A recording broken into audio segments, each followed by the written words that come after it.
మురళి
అందరికీ వరలక్ష్మి వ్రత శుభాకాంక్షలండి.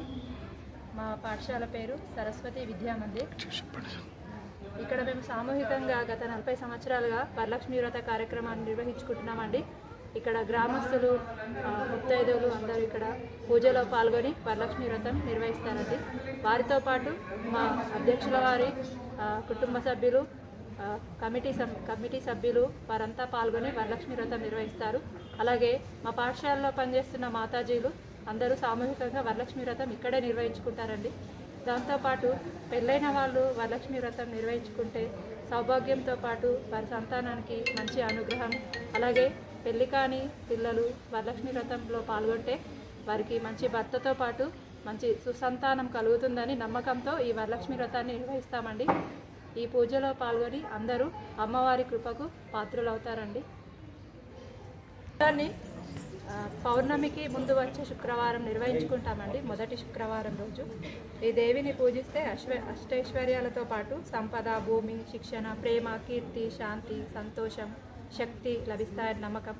పాఠశాలలో జరిగిన ఇట్టి కార్యక్రమంలో పురోహితులు శ్రీ యోగేష్ జోషి పంతులు గారు వ్రత కార్యక్రమానికి వచ్చి మాతృమూర్తులు మా పాఠశాలలో పనిచేస్తున్న మహిళా ఉపాధ్యాయులచే సామూహికంగా వరలక్ష్మి వ్రత కార్యక్రమంలో పాఠశాల అధ్యక్షులు డాక్టర్ జి బసతిరెడ్డి గారు, వారి సతీమణి శ్రీమతి కౌశల్య గారు, అలాగే నర్సయ్య ఆచార్యులు, వారి సతీమణి విజయలక్ష్మి గారు, శంకరాచార్య గారు, నర్సరెడ్డి ఆచార్య గారు, అలాగే రవి ఆచార్య గారు వీరంతా కార్యక్రమంలో పాల్గొని ఈ కార్యక్రమాన్ని నిర్వహించారు.